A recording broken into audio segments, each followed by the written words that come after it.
Anyway, welcome back to the one viewer that I have.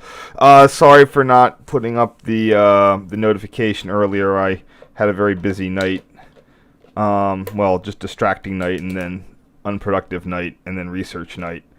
But we are moving on to a second chapter of this Thanksgiving extravaganza here. This is going to be a really fun one, especially for people who are tuning in not live. And so this is also in the fall of 2006. And you can see, for anyone who's been, I guess if there's an arc to this, starting from 2002, 2003, 2004, etc., how these sort of photos were how my photo style or what I capture or choose to look at has been evolving. 2006 and 2007 was sort of the transitions from where I went from not knowing anything, not having a good sense of management, not having, bad file names, bad nomenclature, bad research, to bad editing, to a higher standard, to one that I've dialed in and pretty much used ever since, with a few tweaks here and there.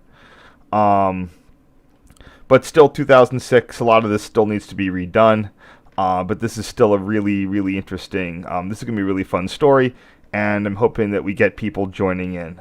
I'm glad that I'm sort of able to capture it too for as long as these videos stay up, because this is something I like to relate to people, and going through each of the photos will hopefully do a good job of that. I'm trying to think here actually, but no, actually I remember the issue now. Okay, so that long preamble is again to let sort of people log in.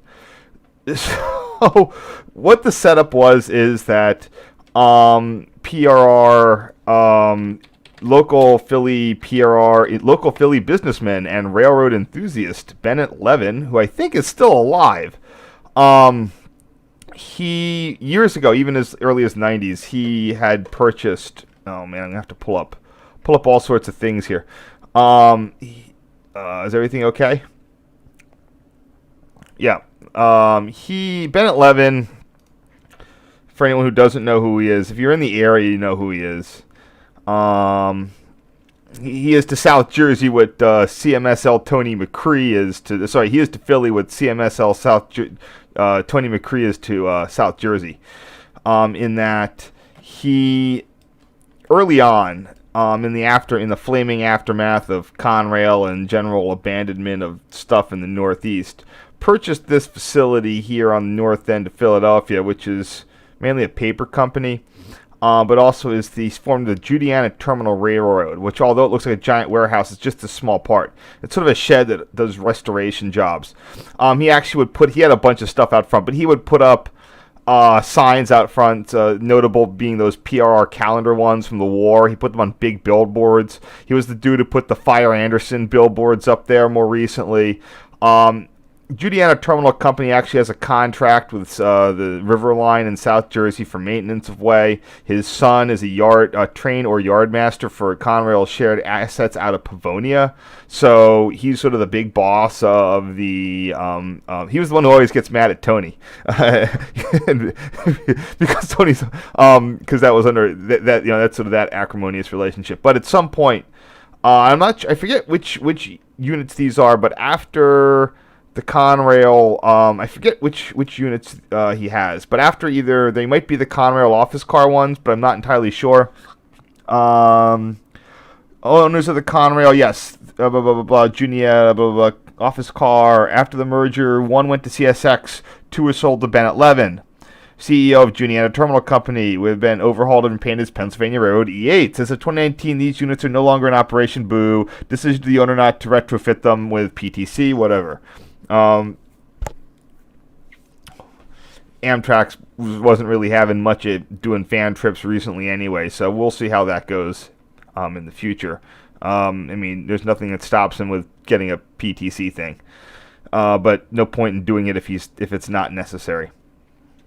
So anyway, he has these, and for a variety of times in the 2000s, he would run fall foliage excursions. This was one of the earlier ones, and he would do stuff like, Port Road. He would go up to, he would do a lot on the main PR main line via NS. He ran, this might have been under Conrail, but I'm not sure. He would, for example, he ran a rare mileage Conrail charter out to Ohio and back, and that didn't even have a signed contract. He just had a handshake agreement with someone in Conrail or Norfolk Southern management just so to let him do it. This was not like in the 80s. This was this was after the issues that there existed with some with liability stuff. He would do a lot of things with SEPTA equipment. He would usually have SEPTA equipment, and he would run stuff from Philly or Harrisburg, usually Harrisburg, because he didn't have to involve Amtrak. And he would run a bunch of SEPTA train set up from Harrisburg to Altoona, around the loop, and come back. A lot of fall foliage stuff. So he was pretty active in this area, and he had a lot of good will with Norfolk Southern. Just for people who aren't aware of who this guy is. So in 2006... I had gotten tickets on one of these trips, and that would have been Philly, Port Perryville, Harrisburg, Philly. And unfortunately, I couldn't make it that day, and I gave the tickets to my dad, who went with people, which is good for them. I got to eventually do it. And if you're noticing a theme here when I say these types of trips, Amtrak basically in the early 2010s stole his idea and then disintermediated him. They're like, why are we leasing you equipment so you can make money selling tickets? We're just going to do this. And they started doing the exact same thing he did, and that's when he stopped sort of being involved, which again is a good thing, arguably. The Amtrak ones are pretty cool. Anyway, let's just see where we are at right now. I need to do this preamble because we're jumping right into the story here. And because the story is not self-starting in terms of the photos. So what the plan was for this trip is going to be, and it was going to be a very definitely rare mileage. A lot of people coming out of the woodwork for it, and it was going to go from. And I think that Amtrak might have done this in their series, but I can't remember because I know that they did a main. I'm pretty sure they did one of these, or maybe not. A couple of these went off. Anyway, what was going to be was, Google Map this here, Harrisburg, Buffalo Line, Sunbury, Buffalo Line, Williamsport, Buffalo Line, Lock Haven, go all the way up here to Renovo. Renovo was an old railroad hub back in the PRR days. It's a huge shop complex. Very little of it remains. But you can see the footprint of all the shop buildings, transfer tables, roundhouse there. Unfortunately, the signaling's all been ripped out. Looks like there's some bits and pieces left, but when NS was re-signaling, they realized that the coal traffic absolutely imploded after started imploding. That was the most of the stuff that was coming out of there. It had a strong baseline of coal traffic. Oh, wow. And as soon as that coal traffic was gone, NS was just like, we're not running enough on this route to justify signaling. So they cut it off at Lock Haven. We'll get to that. Don't worry. Anyway, that's how far it was going. About 30 miles beyond Lock Haven, which is there. Lock Haven is where the Nittany Bald Eagle runs down to Tyrone. This is the railroad map. There's your Williamsport, Sunbury. Most of the traffic today is south of Sunbury because that's where the NS line to Binghamton and New England cuts in. That was formerly CP, and it got bought. NS bought it, even though it was originally PRR. So that's sort of interesting how that works. Northumberland was where the PRR's historic collection was stored until it was moved to Strasburg. So that's the plan, and you're all thinking, like, normally in this day and age, I'd buy a ticket on this train. I think that there was times where, if this ever happened again, I'd get first class, and you'll see why. I get one of the special cars. In fact, I almost did, but COVID can't. There was a Reading Blue Mountain and Northern charter that I was scheduled on, that unfortunately got canceled due to COVID. I still have a credit with them. I got to go figure out how that's going to work. Anyway, the plan was this train was going to leave Harrisburg sometimes in the dawn time, like 7 a.m., 8 a.m. maybe, probably 8 a.m. And at the time, my Amtrak friend was not yet married and did not have children. And he basically wanted to chase this. And he was a lot more rail fan oriented now and back then. And he wanted to chase it. So he picked me up at like 4 o'clock in the morning, or 5 or whatever, probably just 5, at Baltimore. He was coming out of Delaware. And we went up 83 to we're going to go 83 to Harrisburg, catch it at Rockville, and chase it up the Susquehanna as far as we could. And he had a bunch of photo locations he wanted to get in with. So on the way up, we were running early. And by the way, I told you there's a reason for this story. it's why I have to start abruptly. And his offer was, it's pitch black, and he goes, hey, do you want to go see what's up with Roy interlocking? They're re-signaling it. There might be some stuff you can see. We've got time to kill. Why don't we go by Roy? And going by Roy meant pulling into this little dirt lot there, and then seeing what's up. So that's what we did. And let me just pull up the Roy diagram. Back then, Roy had the Royalton branch, which was separate. It's still part of Roy interlocking, but it's NS. Royalton branch had two. That was a bi-directional track. You had the main Harrisburg line electrified tracks 1 and 2, which were ABS 251. So again, very dwarf signals and reverse routes. You had this sort of extra Roy yard thing on the 15 switch right there. That still exists, but from a hand throw. Then you had this. The thing is that I didn't get a picture of this, but the inbound signal was right before. So the Amtrak started at this 14L signal down there, which would be right. The signal was located right there. I'm wondering if I can. I doubt I can get a Google Street View of that signal. It would have had to have been very, very early for Street View, probably like 2008. So here we are looking at today. There's your substation. There's Roy Yard. And this was sort of a pain, but the signal was there, and this is where Amtrak maintenance started, and it was kind of a pain because they had this random...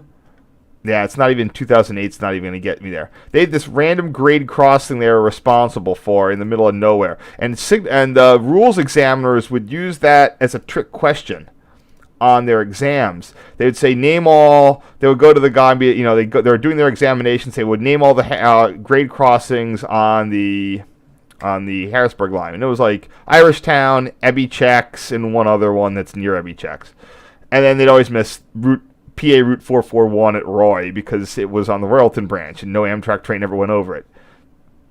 Regardless, they're in the midst of resignaling it. The section from State to Roy turned into Rule 5, was the first part that went 110 miles an hour, Rule 562. So we get out there, and that's what brings me to tonight's first photo. It's dark, but I want to get pictures of the stuff before they go away. So the Roy Yard switch was being eliminated. The 15. So that wasn't switched over yet. So I still got a picture of this. Where is it? The A5 switch machine at Roy. So that's what this is.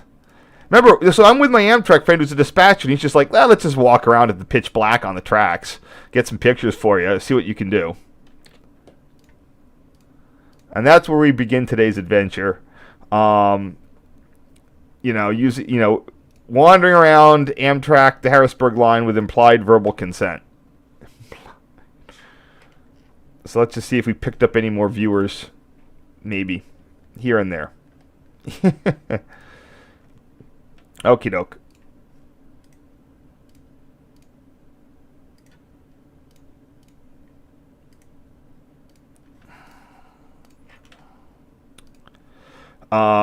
This, I believe, is the 12L signal. That would be there on the track bed. I was trying to do some timed exposures because I was a photo guy. This is on my old Olympus camera. Little blurry. I think I had it balanced on a rail.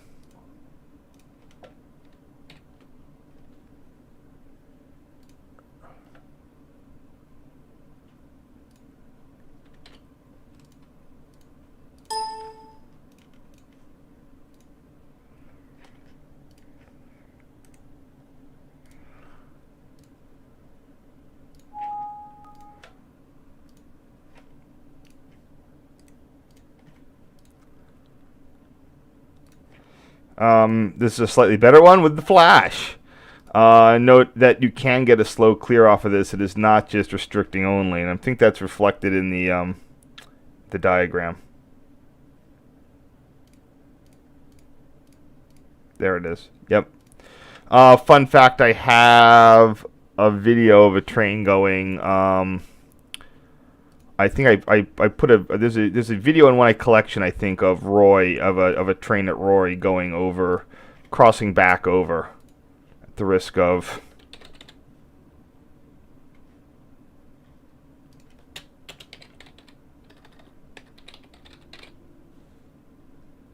No, I don't have that one. I need to put it up. I have a clip from another video of a train going from a cab view, but forget about that for now. I'll put it up later.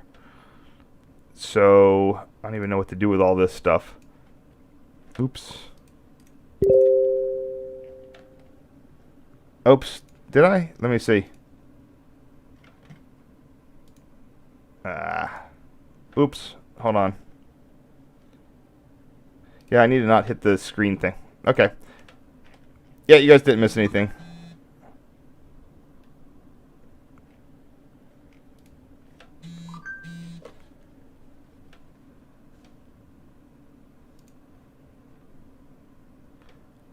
Not entirely sure how to crop this one. Not a lot going on here.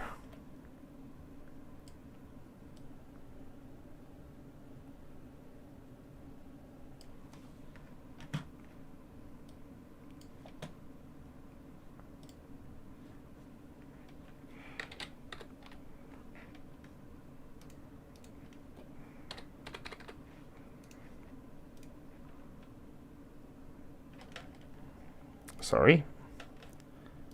I can use most of these photos. One thing about things that have been completely destroyed, like Roy, is that it doesn't really, I don't have to save the namespace for future because they're all gone. I'm never going to get a picture of the 12L at Roy anymore. Here's the Roy signal. Now, this is still there.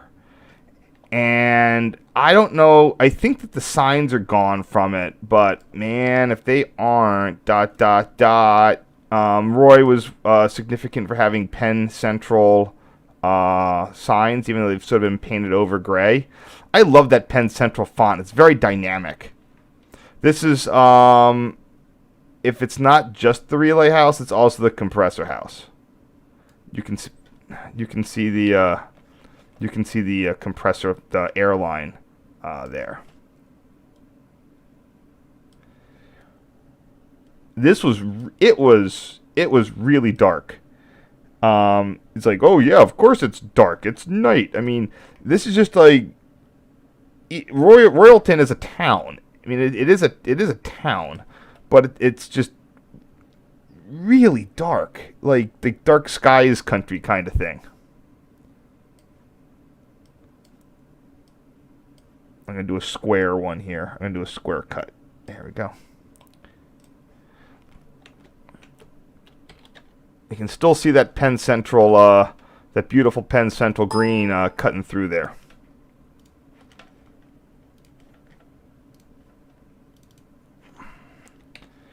I'm giving, in this one, for some reason, I'm giving Roy like a tower kind of thing. Like it's not Amtrak Roy. Probably because it's still controlled from state. So I'm going to respect my 2006 decision and honor Roy with tower status, for what it's worth.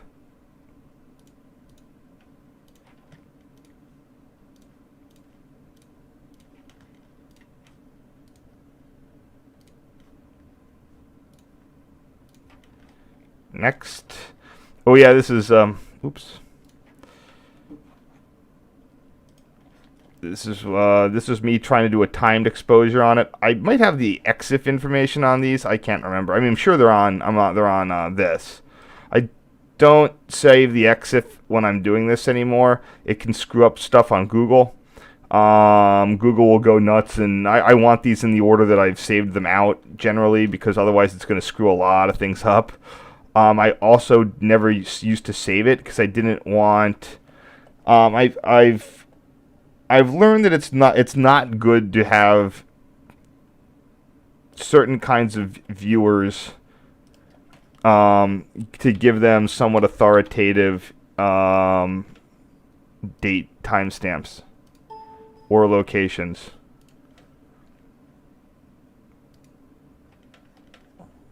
So I'm going to keep this file name too, that it's spooky. It is very spooky in this photo here. Oh, looks like we got some more people on. Hello, people. Whoever, if you got more viewers now. This is the first part of me doing a fall foliage train chase, and in 2006 I was with my Amtrak friend who was driving. Now, I'm not driving; he is driving, and we're killing time on Roy interlocking in the pitch black. No high visibility clothing for us. Nope, nope, nope. Here's another little flash, and there's the there's your that was the. Damn it! That was the relay hut, I'm pretty sure, and then the air plant was right next to it. Air plants really got pretty. This is something you would see if I did the whole Buffalo Line interlocking thing tomorrow, but I'm assuming maybe I'll put a vote up for it if people want to see Buffalo Line interlockings or CNO stuff from 2006. I'm betting you're gonna want to see the CNO stuff. And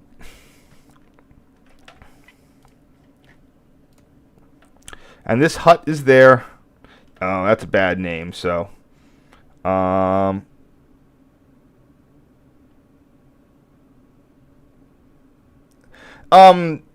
interlocking was simply part of that. The crossing was part of the, at the time, that part, the crossing was within interlocking limits. And Amtrak had maintenance responsibility of everything inside interlocking limits. When they redid the interlocking, they moved the, I didn't finish that, Amtrak moved the interlocking to there. So they kicked out a good quarter mile of track over to NS. So NS has maintenance responsibility all the way up to this location there, or I don't know, something involving that switch probably, but I'm not sure. So there's some axis transponders there. So whatever it is, this is no longer considered to be part of the Harrisburg line. Where the maintenance actually starts, I don't know, but that's no longer part. I saw the thing, like, this is no longer part of the maintenance, the Harrisburg line. The GO is like, the grade crossing is no longer part of the maintenance line, Harrisburg line, etc.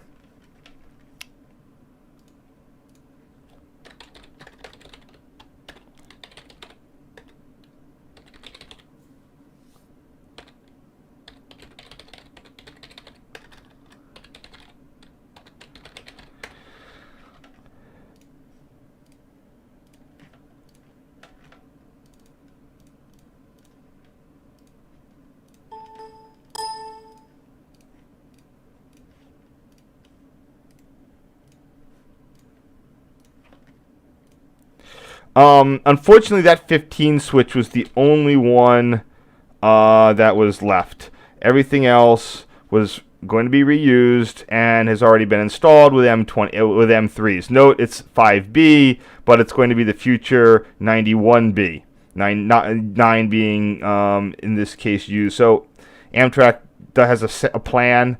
Every switch is involved with the tracks involved. In the Roy's case, the Royalton branch is just arbitrarily given the designation track 9. 91B would be one of these two. Down there, the number where it's 13.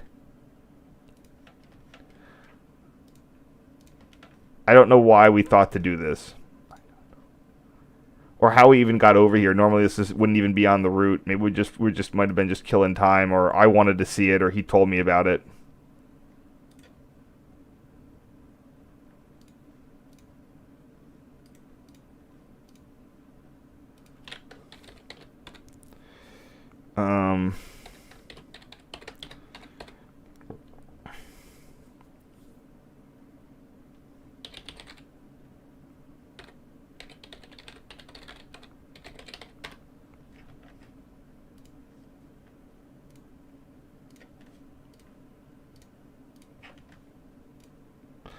And this, I think, is that same 12L, just a better photo of it, or no, it's the 10R.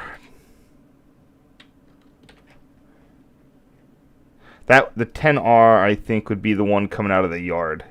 10R. Oh, huh. I walked all the way to the other end of the interlocking. Yeah, I think I did. Now that I remember it. Yeah, that was weird. Call me dedicated. I guess I just wanted to walk the whole thing.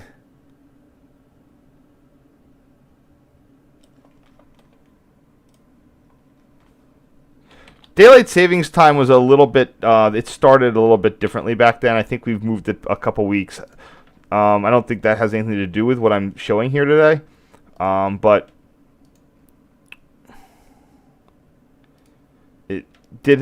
I can find the date. I mean, I can just look at the date on all these. This would have been October 14th. So this has been Columbus Day weekend.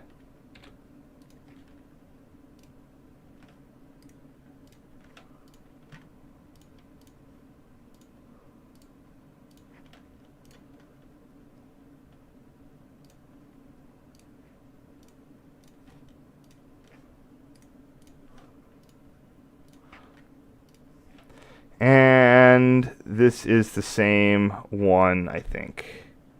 Just with the gallon, the jug of oil.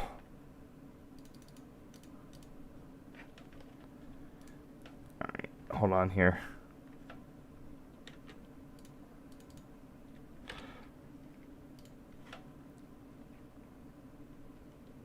Yeah, you can see my friend's feet there.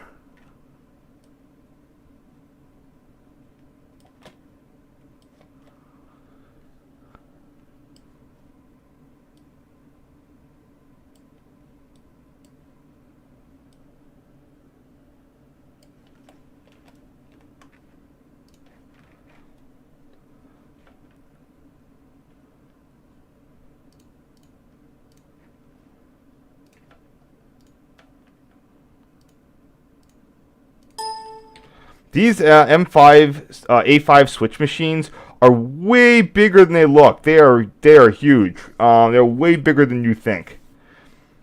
I have 2 covers for them that I salvaged from Winslow Junction, and they are big. I have had opportunities to grab the pistons, and I have not, and I probably should have.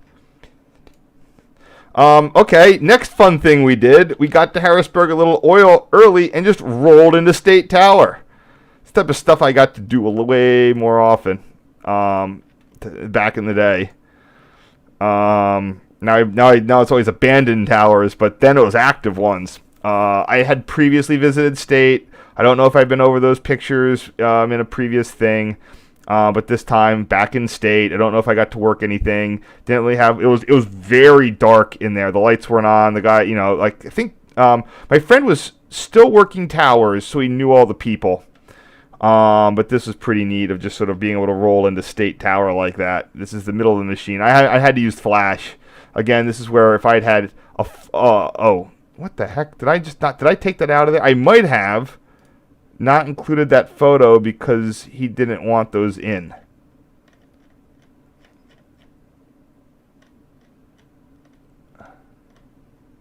Heh. What'd you know? I never included this one in the original one. So, this is showing State levers 82, 180. So let me just count them. 82, 1, 2, so 1, 2, 3, 4, 5, 6. 10, 11, 12, 13, 14, 15, 16, 17, 18, 19, 20, 21, 22, 23, 24, 25, 26, 27, 28, 29, 30, 31, 32, 32, 33, 34. So 34 levers. That would be it's like 80. I don't want to get an off by one error. So it would be 82 to 53 would be 30. And then 49. So 82 to 49.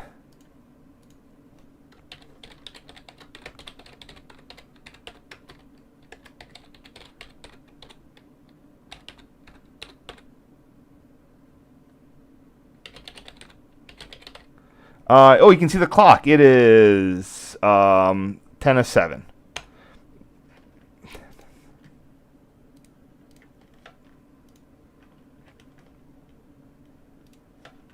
Everybody still getting everything here?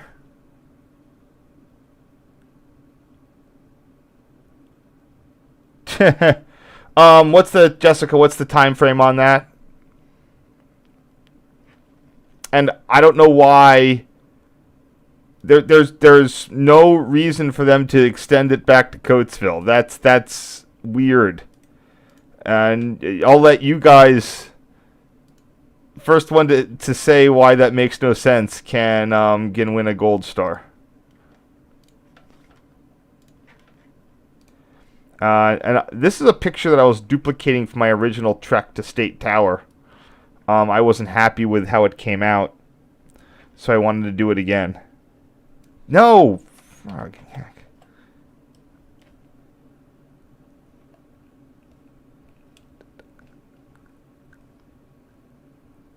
Okay. If I can find the one...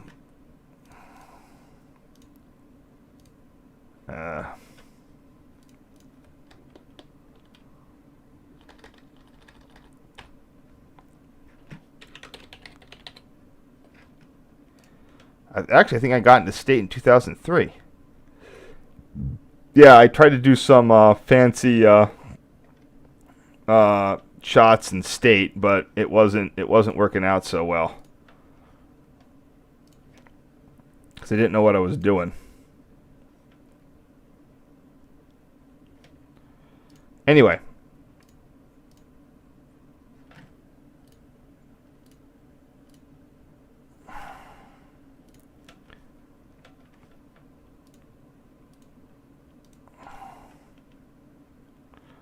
I'm not even sure. I'm not gonna bother to resize this.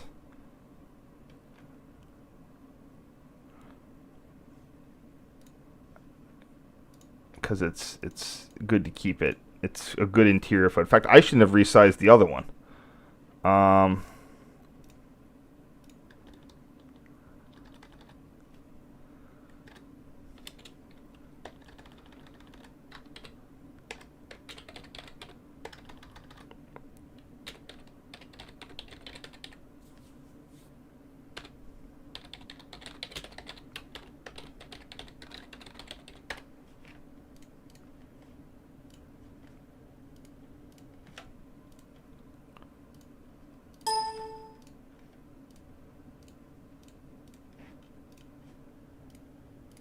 I'm going to redo that other one real quick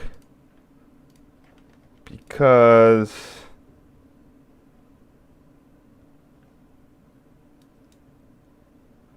I had no real reason to crop that to whatever.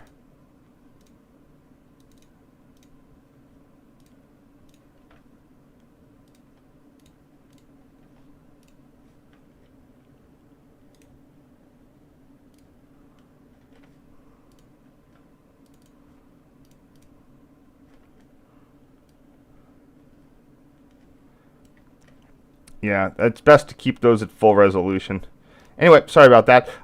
So, like I said, our real goal was to catch it at the Rockville Bridge. There wasn't really a point to hanging out at Harrisburg. I mean, the train was boarding. I think we saw it, but it was too dark for photography.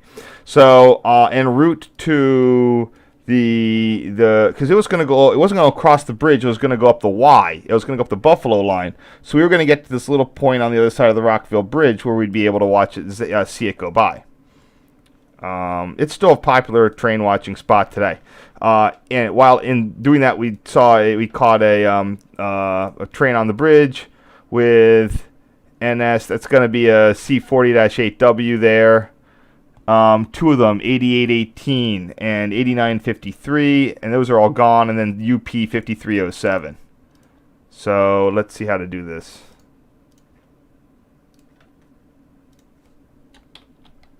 Oops, yeah, I sharpened it twice.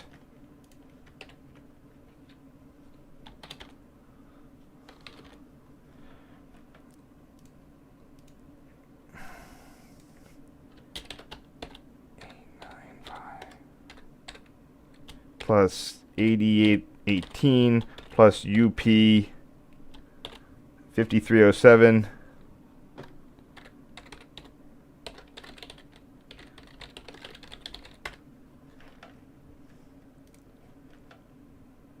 Yeah, I didn't even know how to do that properly then. Looks like I should be probably saving this a little bit higher quality too. I should probably diesel shop this. 5307, I think.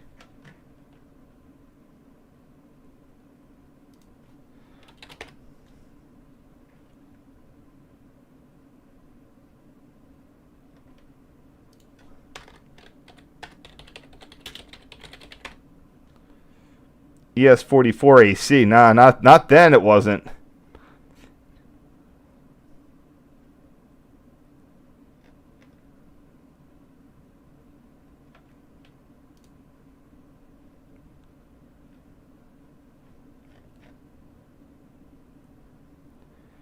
What was it in 2009?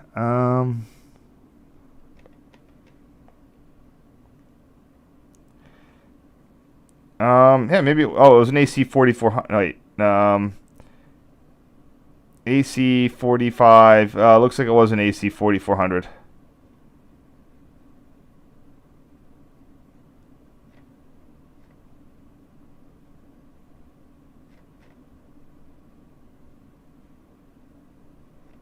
Alright, makes sense. Whatever, I knew it wasn't super exciting. Next, and we're done for this set.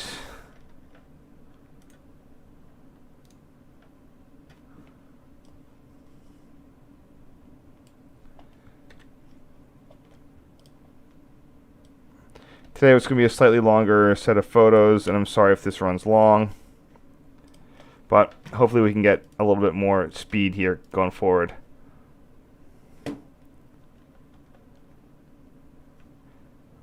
Oh, this is where I need to get documentation rolling.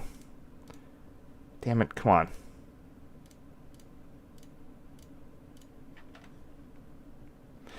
on. You'll see what documentation I'm talking about in just a second.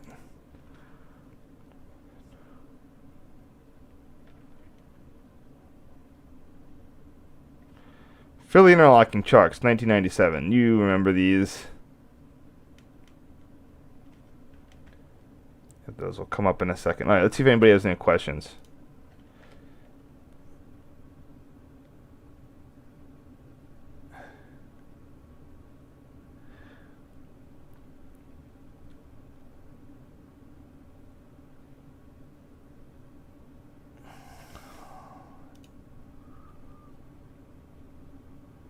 Well, I mean, the issue with Coatesville is weird is because the crossover is at Park. So why wouldn't you just run the train to Parksburg like they used to? And they stopped running to Parksburg because they didn't want to pay for the towerman anymore. But now they don't have a towerman, so why cut it at Coatesville? I mean, they have to build infrastructure for that. I don't know what this is going to be about. All right, moving on. NS Rockville Bridge. Oh, that looks cool. Let's see what that is. I can do a better name on that one. So that looks like that. Look, I think that says Norfolk and Western, but it's RMSX.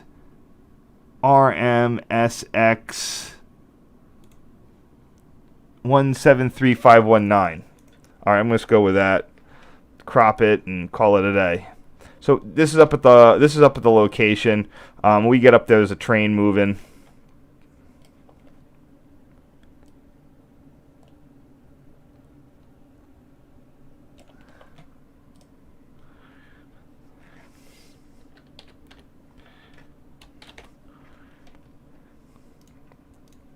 RMSX.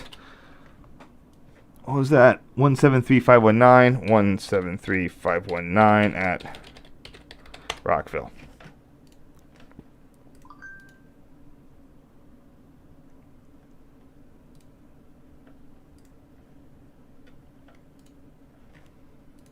Oops, forgot to resize it.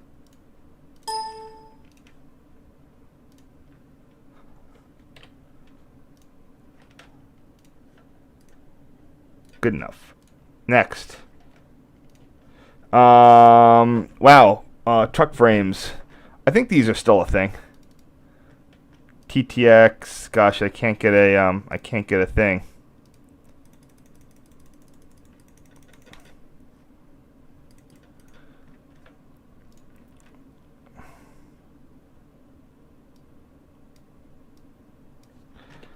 I'm wondering if these are coming from Canada or something.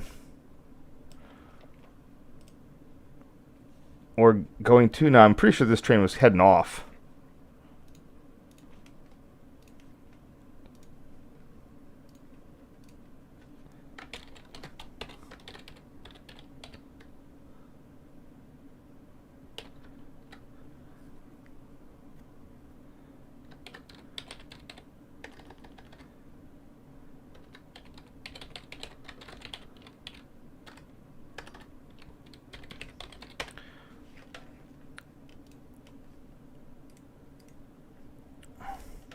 I'm thinking back in the time I was just trying to put this as all NS Rockville Bridge related, but it's better at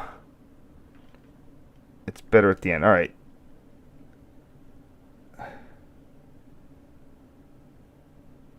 But but going again back to Coatesville. Going to Coatesville just means, like, what are you gonna do? You're gonna go out on one track and then deadhead, like, come do a reverse move in the middle of a block? It just seems really weird. I don't know what they're gonna, like. I don't know what their plan is. I mean, unless they put in center tracks, which would be cool. But I don't. Again, with their Wawa line extension, how long is that gonna take? So here we have CP-WYE. When I say Y, I mean WYE. There it is, Y. Part of the Rockville Bridge complex, used to be controlled from Rockville Tower until 1986. Then the whole complex, including HIP, Mary, which is down there, and then Rockville, was converted to a dispatcher control. At the point, Rockville lost its air switches pretty early on. By this point, HIP lost its air switches in the 2018 resignaling. Y, I forgot when they got zapped at Y. They were gone when I was there, like in 2015-16 time frame. Damn it.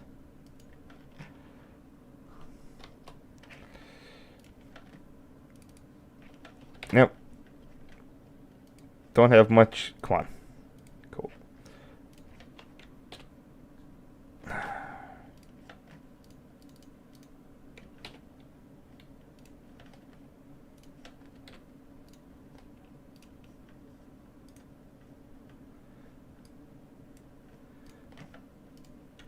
Yeah, 1 second. Sorry, just need to save this off.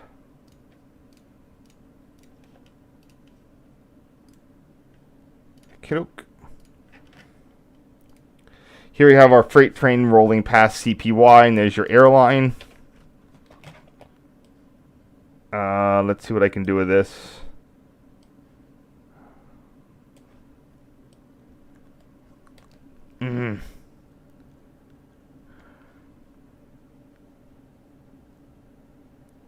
There we go.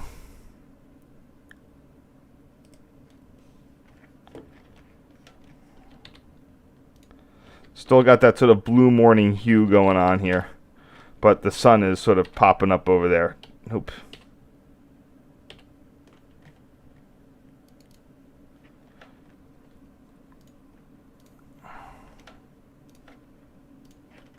What did I call this back in the day? Close enough.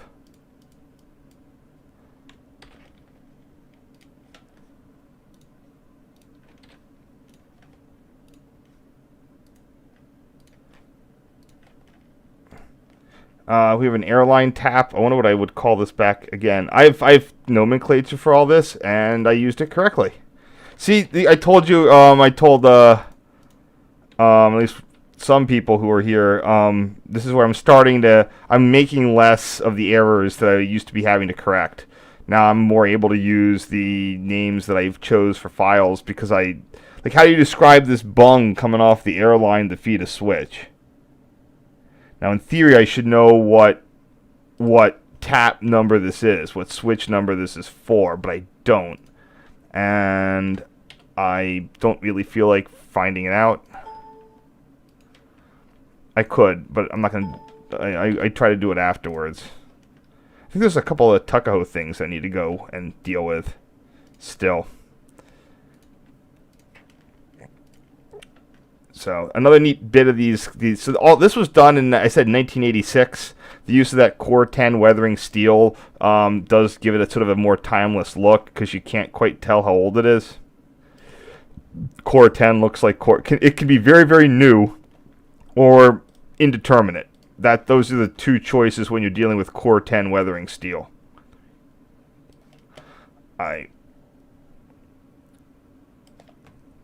But one of the things that is indicative of all this is this 1986 resignaling of this whole area involved a lot of these. Still had a lot of good battery. These are all real. This is still a relay plant. You'd think that it would be microprocessor. In the 1980s, Microlock 2 was a thing. But no, this was, I've seen inside of some of the stuff like CPMG, 100% plug-in relays, electromechanical code generators, as you've seen my sounds of, and a lot of external battery wells for the hydrogen gas venting. Now, because the newer stuff just uses less power or they don't care, they have those batteries inside the huts.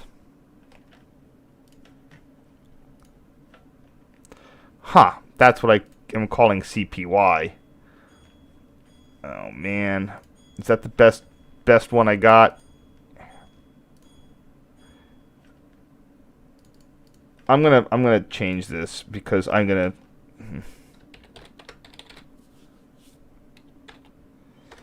Please, this is northbound. Is this northbound? Yeah.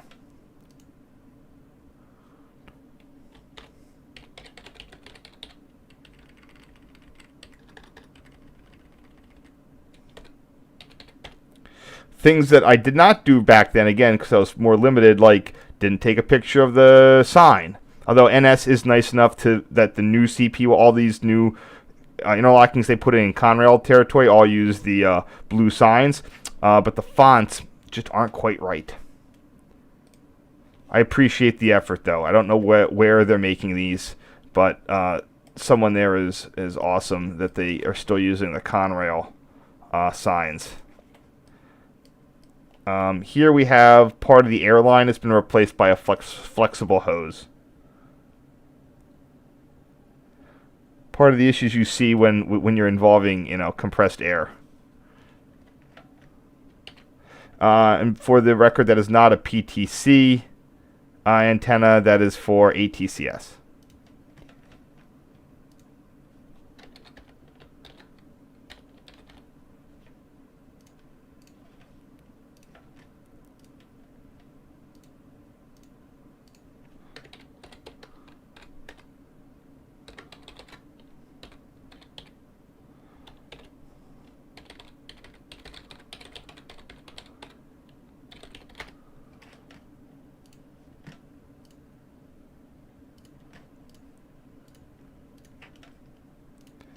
Here's the air plant.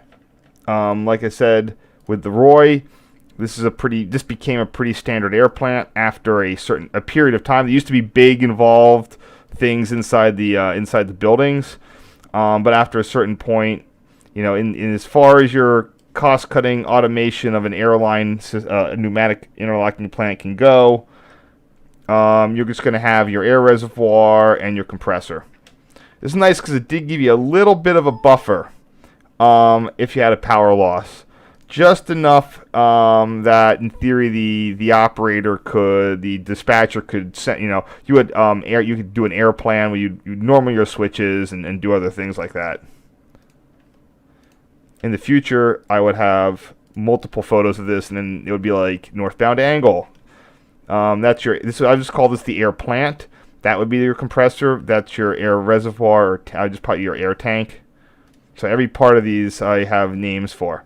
Why? So where is it? This would be the 3A switch. So you're going to start getting a taste of the stuff that if I can say it, some of the stuff that you miss when I do this on a regular daily basis.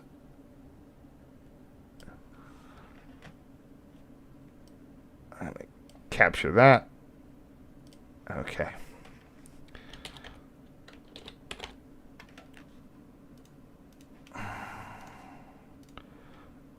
So this is my CP-WYE. It's the 3A switch. You have the CP valve, the A5 point machine, and your points in a northbound angle. And I can do a 360 degree of this, and basically if I just list whatever is in the foreground or the background, and then include directionality, I have a unique file name for every angle, all 6 hexagonal angles, or the 8, all 8 stop sign points circling around that. I'm just going to sharpen that a little less. Oops.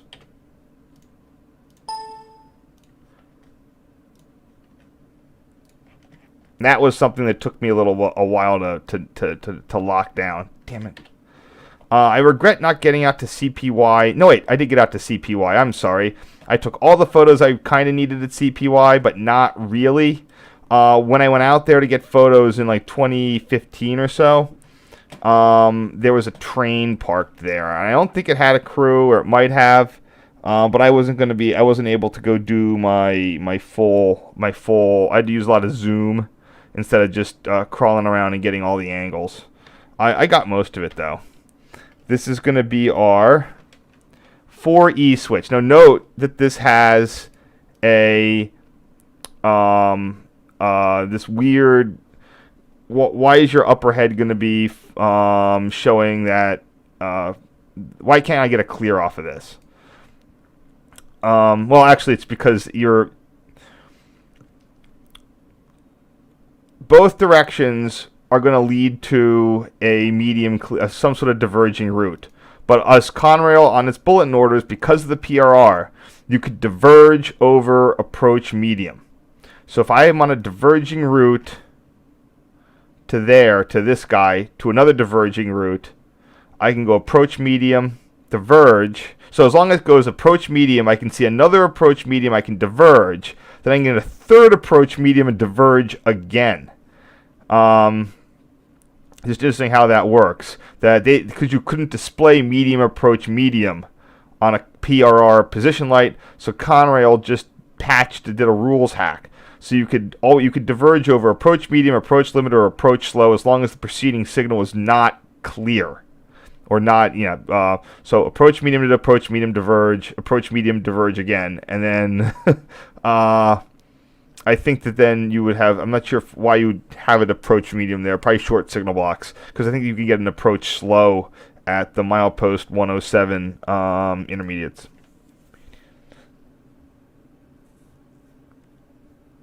Oh, RMGX. Thank you.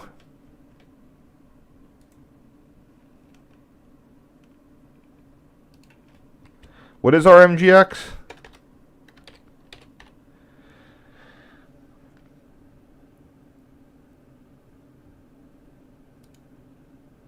Oh, okay, I see. Thank you for the information there. And I'm sorry if this is taking a little bit of time here. So this is CP-WYE. This is another point I have to stop. I can't stomp on. There you go. See, I put that as the 2W. And it's the 4E. So there you go. I don't know where I was getting that information from. Probably guessing.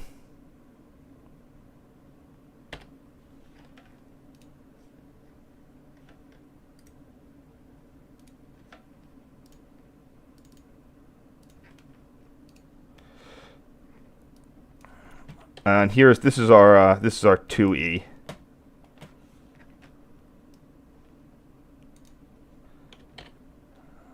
And this is located under US 15, by the way. I haven't pulled up a map. I'll show you where this is in just a second.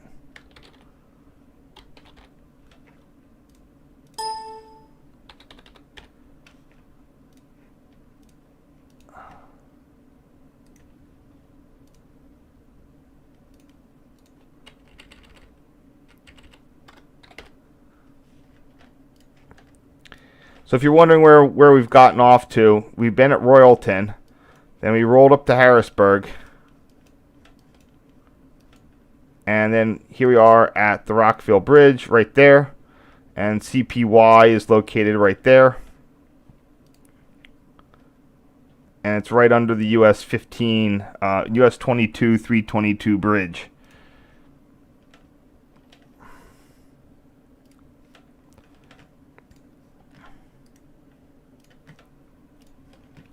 And next bit, both of these guys. Did I get this next one?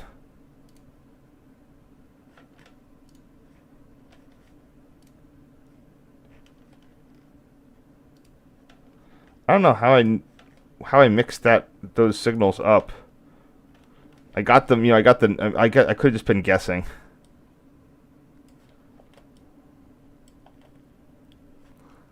These are really nicely painted too. Very well looked after.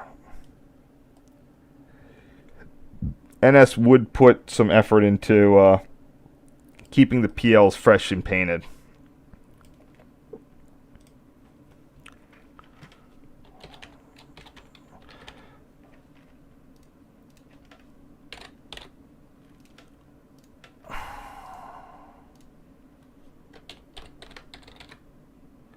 (2E plus 4E angle, and it's soft.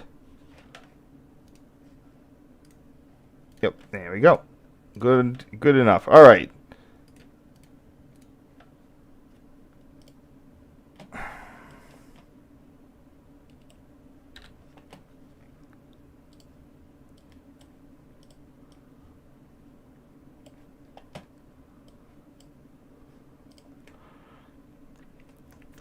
You're going to see a lot of fun interlocking stuff.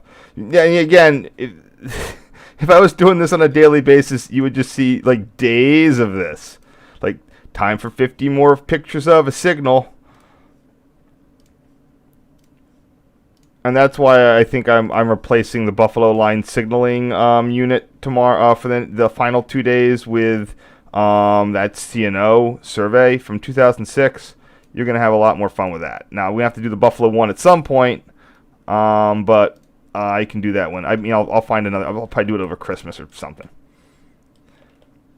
Here we have a nice view of the upper angle, the upper quadrant of 2E. Oops, cut some stuff there.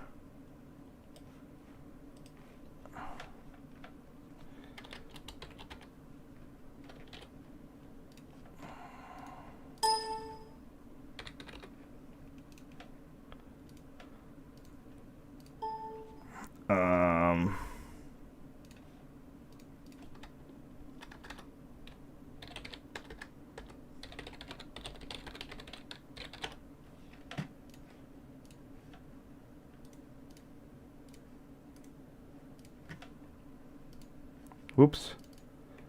Hope it double sharpened that.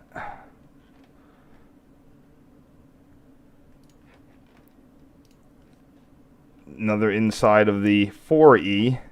Kind of broke the 180-degree rule. That's not good.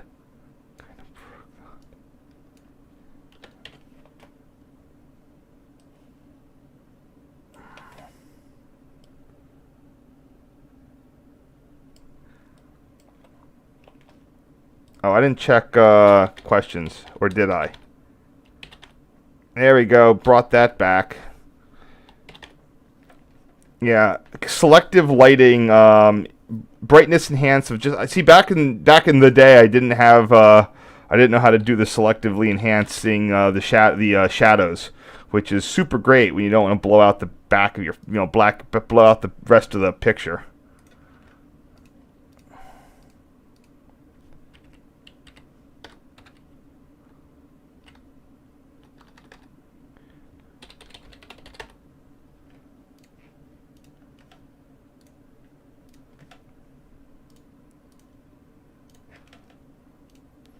And here we are looking through CP-WYE. This is going to be the... So, yeah, okay. That's why I knew it. I saw on the switch that it had 3E, which on the diagram it says 3B. That's what that is. I probably just like, oh, if there's a 3, there's got to be a 2 and a 4. So that's I was just guessing, and Murphy's... There's your literal application of Murphy's Law. I had two ways to guess it. And I guessed the opposite. I hooked them up incorrectly. So for this sort of thing, I just basically am CP-WYE. It's your 3B switch, CP valve A5 in the probably should be going eastbound direction. Plus your one switch is far away. I don't have a full view of the the points there, so they don't make it in the description. So I guess this is not quite east-west yet. I mean north-south, yes. Damn it, it's not quite north-south yet because it's within interlocking limits. I'm seeing a lot of westbound, eastbound still. Not hard to correct. Okay.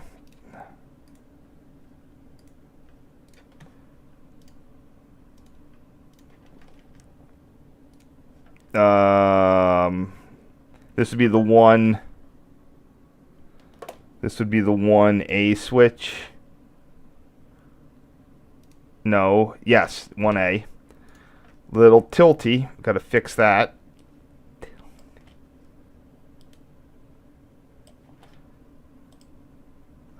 I forget if it was this time or another time that whenever these Fantrip trains roll through, NS cops show up and bug people about where they're standing. There are places where you can stand in this area that's not a issue, but when I was there for that Amtrak Fantrip in like 2013-14, there was most definitely one showed up.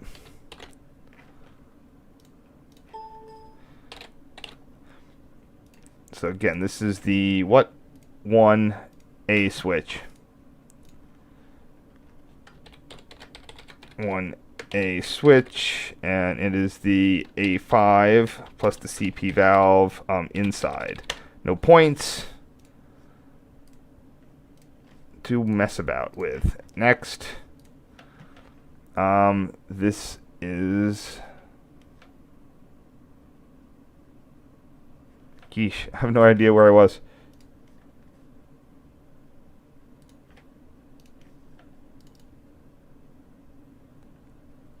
Nah, it's not that one. This has got to be 1B, I think. Yeah, that's going to be 1B. You can see all the people who are waiting around for this fan trip to get done. That's the beauty of the signaling stuff, because you can always do it. I mean, the stuff's there. You know, when you're waiting around, you got something to do. Get some... You know, everybody else is cooling their heels, and I'm generating content.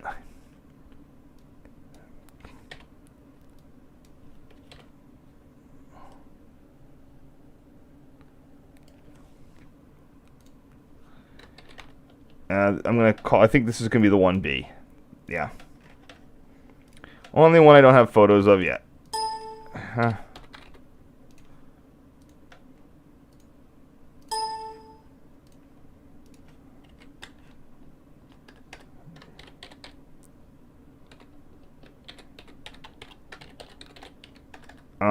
This is looking like it's going to be in the definitely the eastbound direction.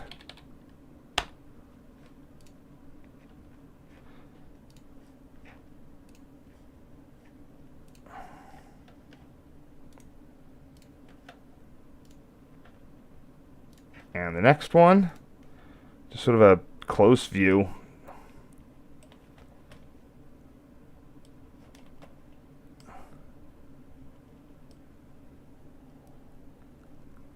Come on.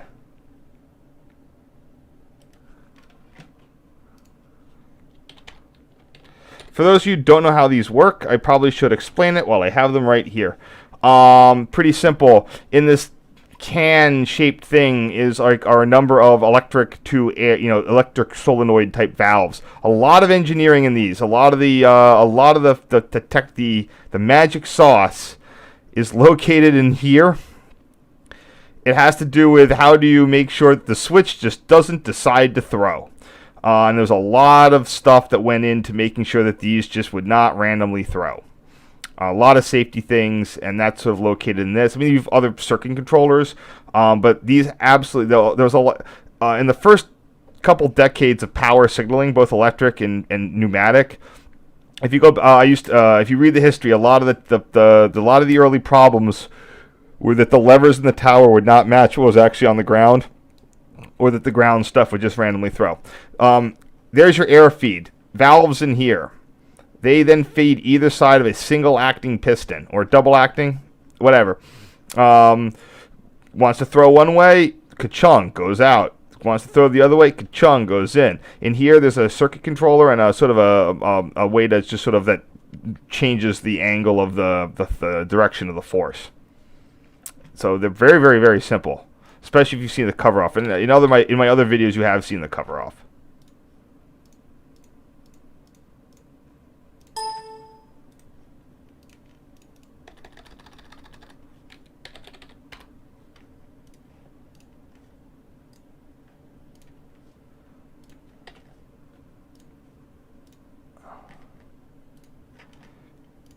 And here is the 4W signal. Used on a fairly regular basis, has since been replaced by a mast, and NS, because of PTC, they no longer go in for signal-controlled speeds at most interlockings. I mean, they'll do it for the points, but they won't do it for civil speeds. In this case, trains coming off the Rockville Bridge branch, it's a 15-mile-an-hour curve, so you give them a 15-mile-an-hour signal. NS no longer does that. You'll get a straight clear, and your PTC system is responsible for the speeds, as opposed to having the signal be a sort of a check on as an extra margin of safety. This is the 2W, I think. 4W.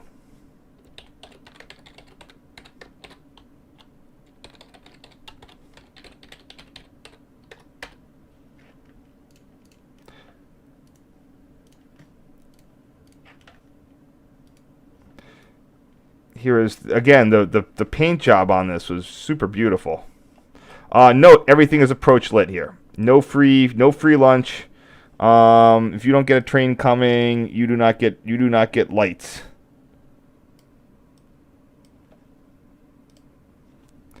This would be the 2W. W? Yeah. This is the only complete high signal in the plant. I love the paint jobs on these were just great. I mean, just that dark. The PR did all black. It was a Penn Central Conrail innovation to make the bases of these silver. I mean, I know today's stuff is naturally silver, but it just looks. This just looks really smart with this nice paint applied to it.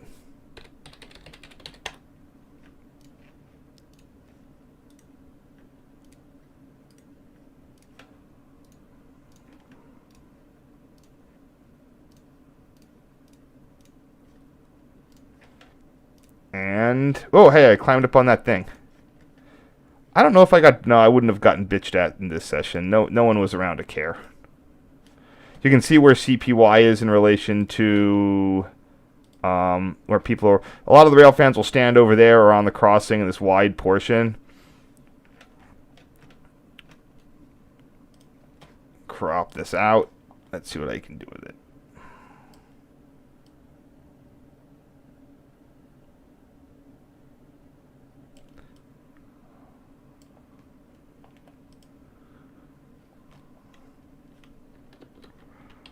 I can get that up a little bit better. Come on. There it goes.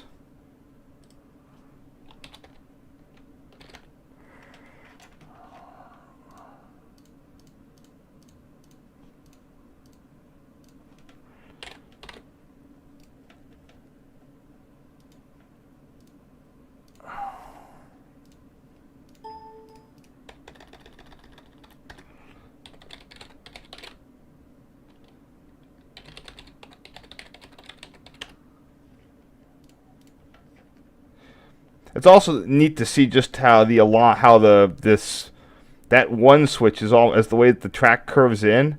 It's almost like the Y track is the diverge instead of the straight route. I don't know if they've realigned that since. I would bet they haven't. Maybe slightly. But yeah, there's new mast, etc.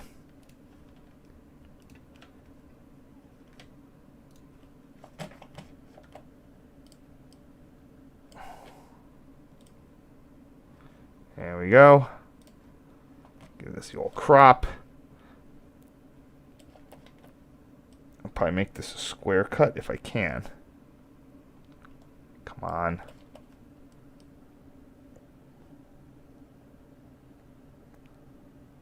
There we go.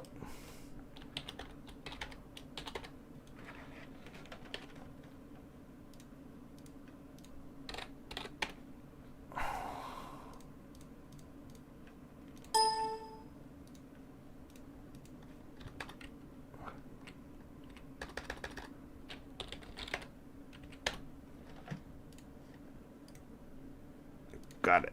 All right. Oh, nope, still not done. Sorry, I'm a little slow today due to the wonky mouse. Yes, it's not, again, I'm just at my parents' house where I don't have a lot of backup equipment. And most of the backup equipment is, like I said, the backup equipment is like wheel mice, so.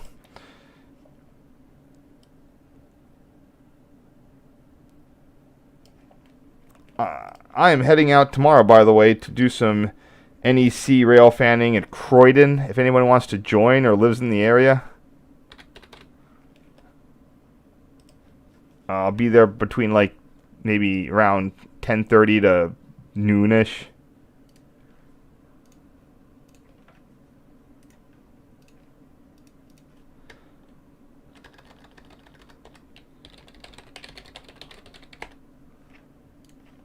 Hopefully I didn't. I don't know if I retook any of these photos years later. So yeah, this is. I'm totally out of anecdotes here. All right. Hey, I even snuck over to CP-ROCKVILLE. Rockville 10. I love the Conrail. I mean, there's a couple things that I miss. One thing is the defect detectors that told you the place. And another one is, I mean, they still have them, is I love the interlocking names that give you the milepost. You know, it's not Rockville, it's Rockville 109 from Philly. You know, we are on the suburban, you know, I'm not going to even crop this. This is nice. I've never really gotten into. They've put up cameras in this whole area now, so you can't really get in there. I went across and I was able to get some videos from that park. There's like a park over there, and you can get trackside. But to go in from that Y area, they have a whole bunch of cameras now. Although nothing that can't be circumvented. Let's just say. I mean, circumvented in the way of there's a camera, and if you like just blitz past it, like no one's probably going to notice or care. And by the time anyone notices or cares, they're a 15-minute drive away. So,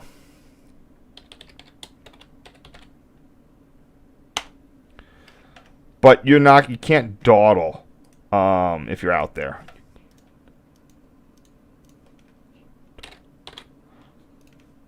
So I got pictures of the pedestal signals out at these ones. I went out and got the 4W over to the 7 switch before that got taken out of service.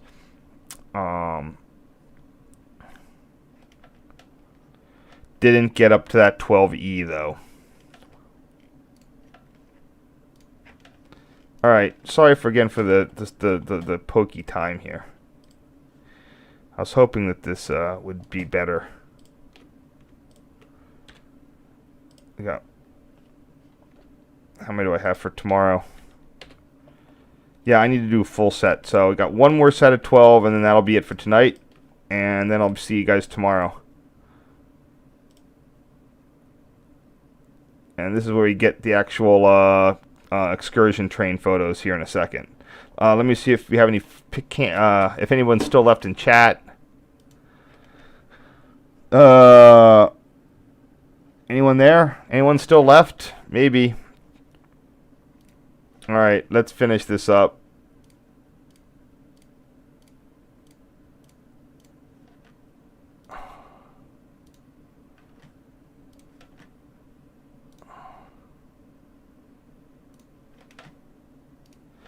Some stuff at Rockville. If I had been in a different kind of mood, or I had some more stuff available. Let's see what we have here. The neat thing that, no, this is nothing. It's just a lot of Switch stuff that probably is no longer in use, because Rockville had just been recently denumatified.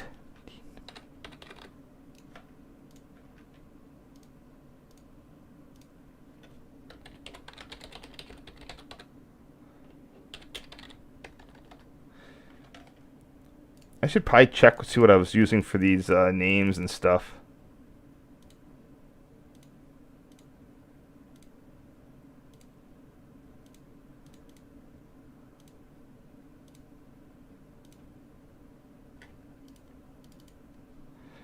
That works.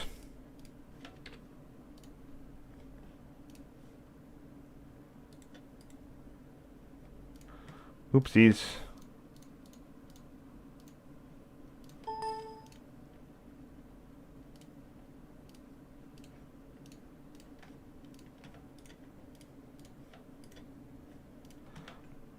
Yeah, so yeah, you got your rubberized air hose, just a bunch of other stuff there.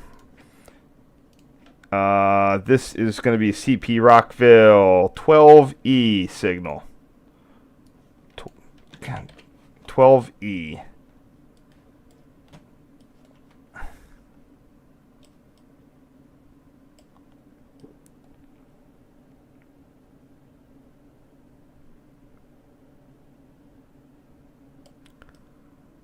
Yep, just got to get that there.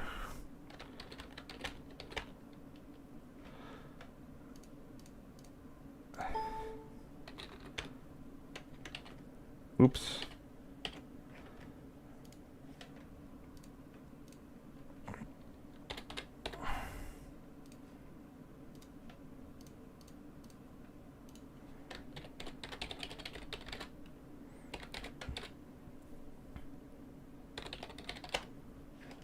Very odd lighting this morning. Everything's very sort of oddly backlit.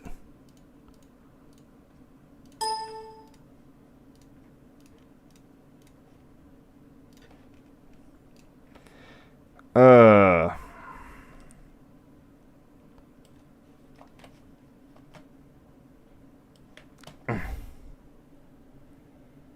am I going to do this?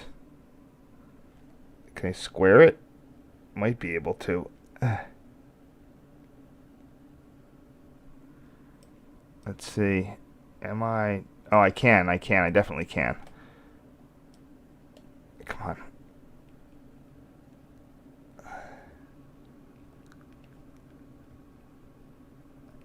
There we go.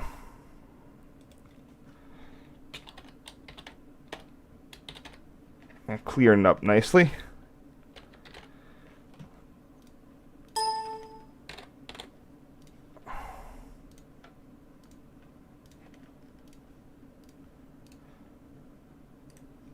This is what I would call a below shot.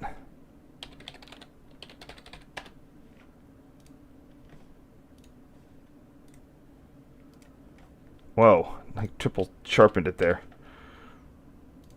There we go. And this is as far as I went on the interlocking, this because they've all been, in 2003 these are still air, and sometime between then and now they all got, I think it was very recent, they were replaced with GRS 5Hs. That would be the 9 switch looking towards the 11 switch. Those are not original numbers, those are Conrail nomenclature. Normally you don't get up as high as 11, but Rockville had a lot of switches.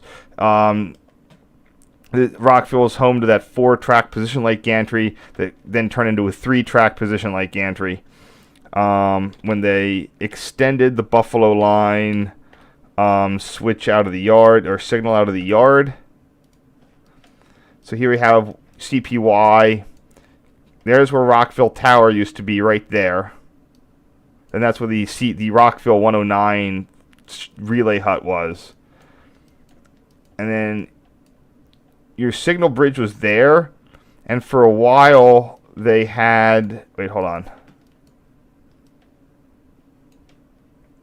The Buffalo Line switch, or this one, since this doesn't see a switch on it till there, they moved the mast up to like there. In fact, I think it's still, yeah, you can see the mast is like right there for some reason. I guess I just need a little extra yard room. So what is this? Switch 9 and 11 is in the background.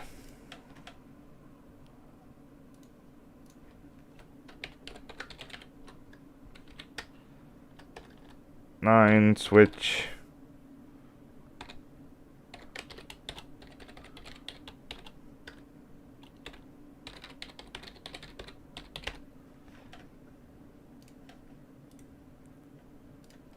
Oh, forgot to resize it again.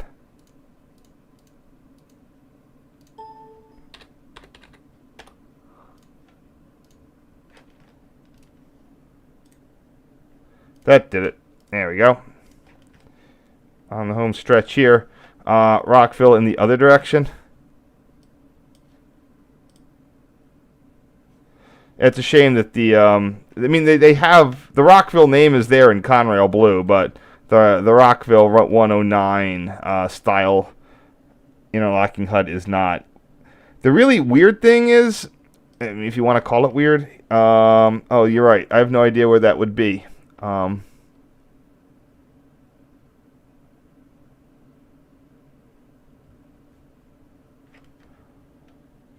One second.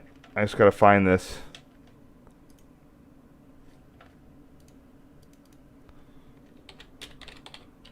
I was going to swing by North American Interlockings real quick.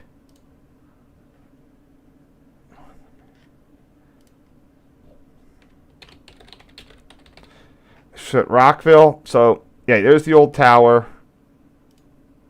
More rock. You can see right in the point of the Y. Yeah, that's where they put. They tend to put the new replacement in interlocking huts in the Conrail era right next to her. By the way, in the PRI days, Rockville was mainly a slow-speed plant. PR had a lot of those. A lot of slow-speed routes through here. But what was neat was that Rockville's massive. Look at how big that building is. I mean, that's zoo level of a size. Damn. And inside of it, oops, missed one. Inside is a 30 lever machine. Like, it takes up one little tiny speck of the room. I have no idea what was in this tower originally. That can't be an original interlocking machine. Rebuilt 1942. There you go. So whatever was there was vastly more complicated than what they put in later. Electromagnetic machine, 43 levers, and that was put in 1942. It looks like. So I don't know what this was like before or why it was so big. I'd love to. I should go check that up. But if you see, what was it? I saw one point where, yeah, westward freight number 4, slow speed routes only. Eastward freight, slow speed routes only. Westward passenger, of course. So you had a high speed. Only your passenger tracks at high signals. Everything else was coming out. No, that's secondary track. So, yeah, it looks like there was only like one high. Yeah, anyway, there was a lot of slow routes through here.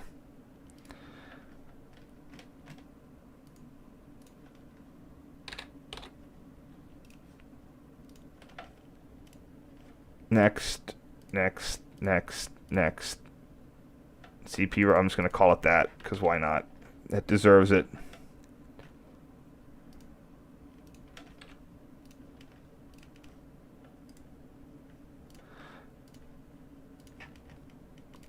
And here we go. So let's see how I did this.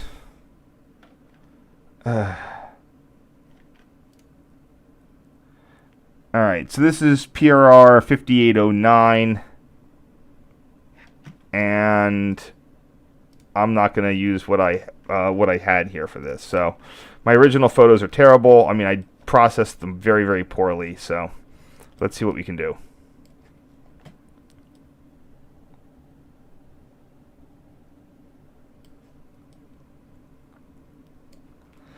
This is the 3x zoom problem again. Lighten it up. Definitely increase the saturation. Is that showing me enough? Maybe not.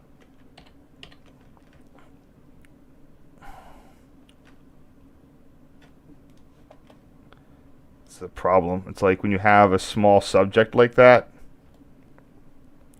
sometimes you just got to go and widen it out.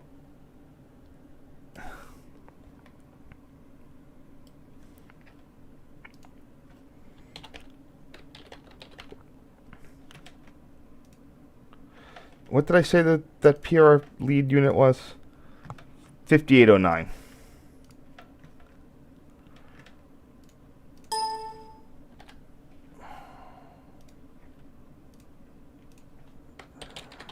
$5809.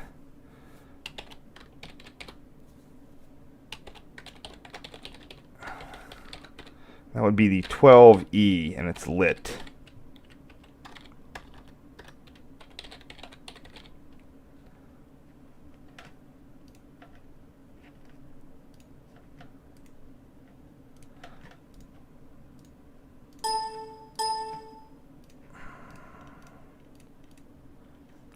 Not great, but better than what I had originally. Here we again. This time I'm going to feature the CP-WYE signal, which I believe is the 2W. Yep. If I have multiple similar angles, I will usually in one of them feature one element of the photo and another one in terms of the name, and the other one I'll feature another element.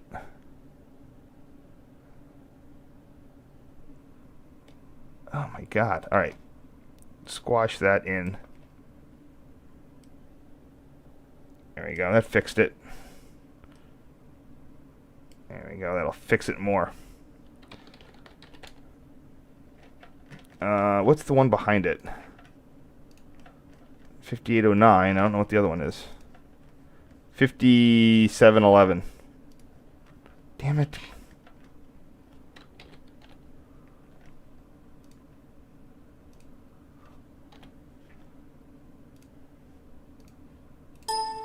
CP-WYE.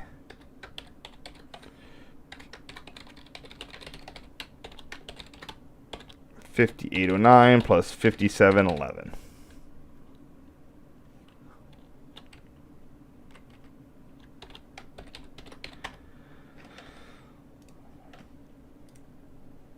Oops.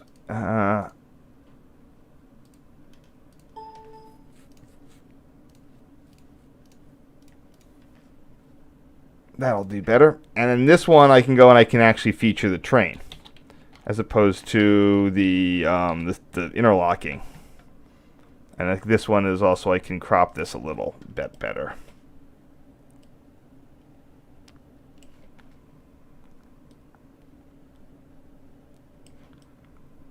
And it's always better to show sky than rock, or try to show as much sky as you can, because that makes your image size smaller. Not the greatest light. and we knew that wasn't the greatest light, but there's not much we could do because we wanted to catch it here. So this time we're going to feature the trains. It's 5809 plus 5711 plus the CP-WYE 2E mast.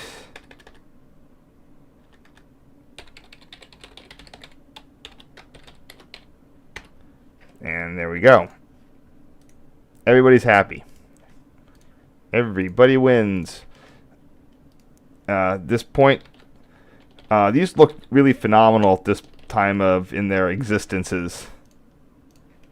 Not sure how well they're kept up. They might just make various appearances.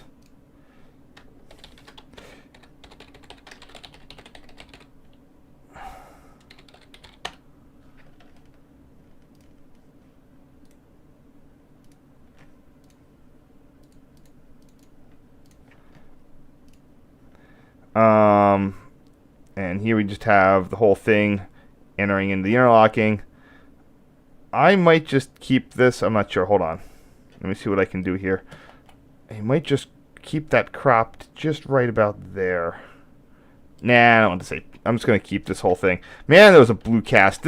My Olympus was really good about avoiding the shooting cool, but this morning, I don't know, you can tell sometimes the cold temperature just turns up on the digital camera. I don't know how that ever happens. So this is going to be the same thing. Come on.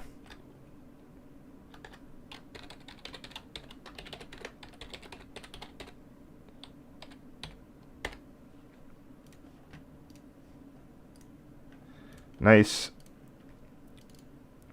And to left.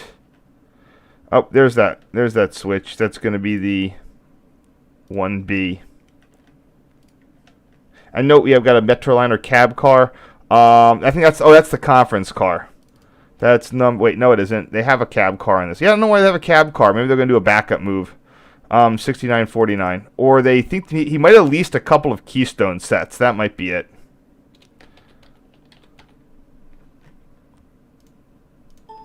Probably going to just keep this one pretty much as is. I don't want to, but the more I shave off on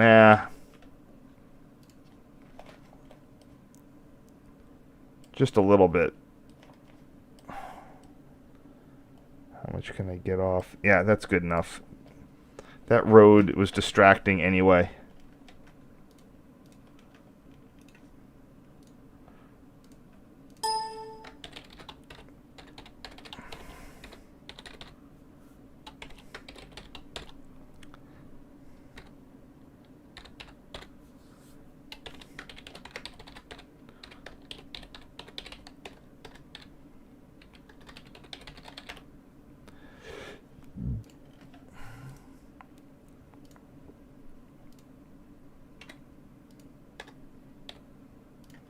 And thank you for staying with me. Trust me, this story gets way more interesting, or as interesting. Oh,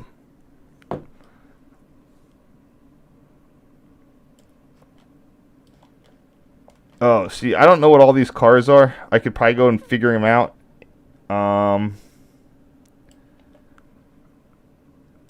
But the lighting is so bad. But we'll see. So blue. I'll figure that one out in a bit. Offline.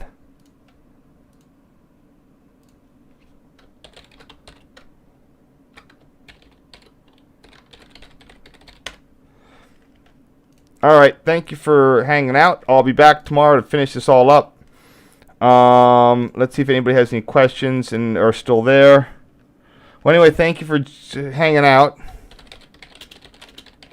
I will see you all tomorrow, and I'm sorry this took so long. Hopefully we can get this done a little bit better. So anyway, I'll try to schedule it a little bit